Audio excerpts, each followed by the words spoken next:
I'm Libby. And I'm Kelsey. And this is episode 1 of What Do We Owe Joan of Arc? Okay, guys. So, to start up this episode, let's preface. Me and Libby are in a class called What Do We Owe Joan of Arc? And today's topic, we're going to be discussing the ethical implications of the different ways she's presented in media. So, one of the things that we noticed the most and that we commented on in our zine was the sexist representations of her that we so often see in art. I mean, in a lot of the things that we studied in class, whether it be sculpture, painting, etc., she's presented as this super feminized figure, which just isn't how she is or was in real life. So we always see her wearing dresses, long hair, when we know she was wearing boys' clothing and short hair from our trial transcripts. Exactly. Going along that line, in the trial transcripts, although we know that they are biased and in some ways altered to make it seem like Joan of Arc is more rambunctious and aggressive than she actually was, we know from different accounts that she was leading the battle, she was fully in armor, she was wearing boys' clothes. It wasn't like she was wearing dresses or skirts under her armor like in some depictions of her show.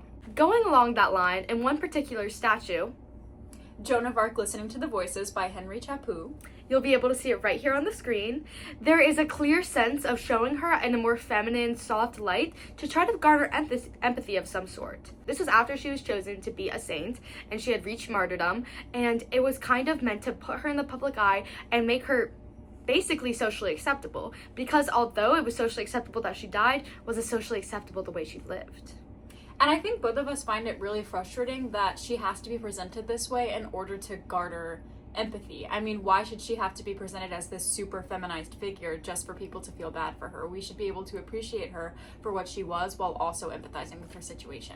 Exactly. And along those lines, we're really going down the ethical route of exploring what it's like to be a woman in medieval times and also in times like now. We were talking about if she was having visions and all these things and she was speaking to God, or God was speaking to her more so, what would the reaction be if she was a man? Would she be taken more seriously? She was actually the first patient diagnosed with schizophrenia, and we talked on that in our zine as well. Going along with our artistic interpretations, there's another painting, Joan of Arc, published by the Editions Glenat. I'm not sure I'm saying that correctly, but I don't have a good Sounds French great. accent. But we talked about how this is really catered toward a male audience, and she is depicted more in like her masculine side in this, with actual armor on and short hair, which is a very rare interpretation of her.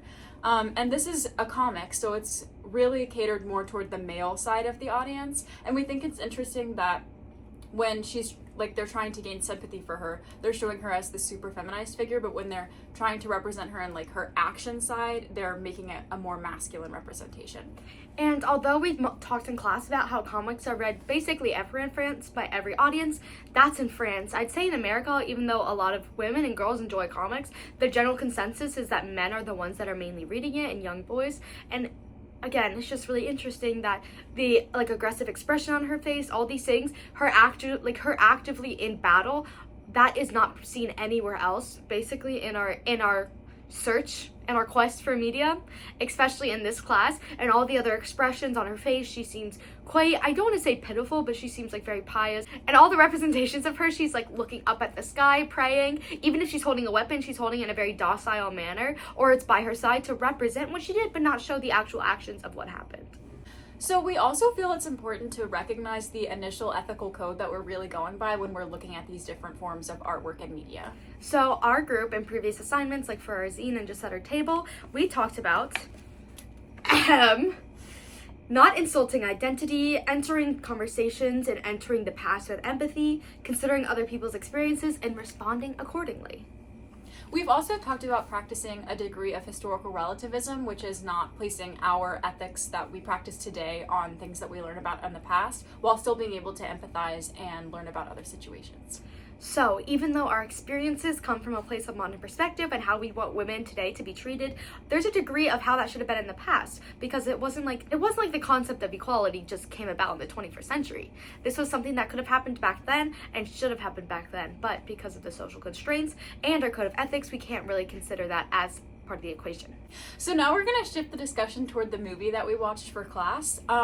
We thought it was really interesting reading the trial transcripts before watching the movie, because I had never personally seen the movie before, even though Me neither, Libby.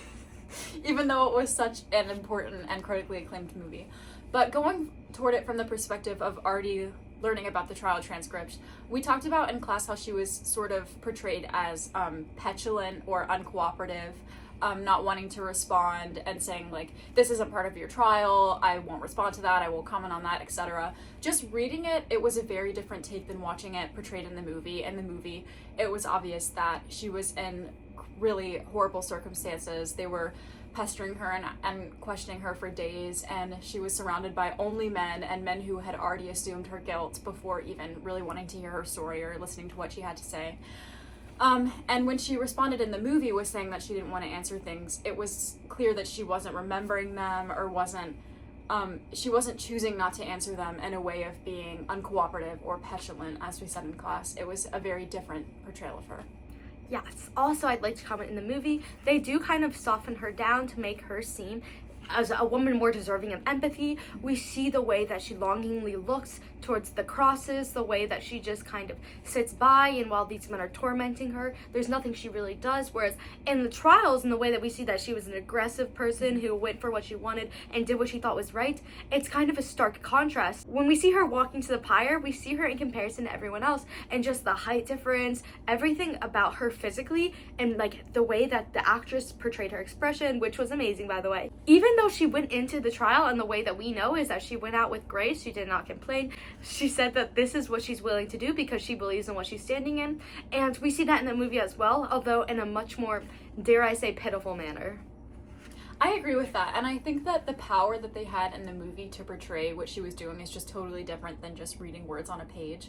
I mean, we had so much interpretive agency when we were reading it. We were able to interpret it however we wanted to. She was acting this way, she was acting this way, take the words and make it seem like she was aggressive. But in the movie, we were seeing her expression, and it really humanized her for me. Yeah. Well, thank you so much for coming to our podcast. I'm Kelsey. I'm Libby. And this was What Do We Owe Joan of Arc?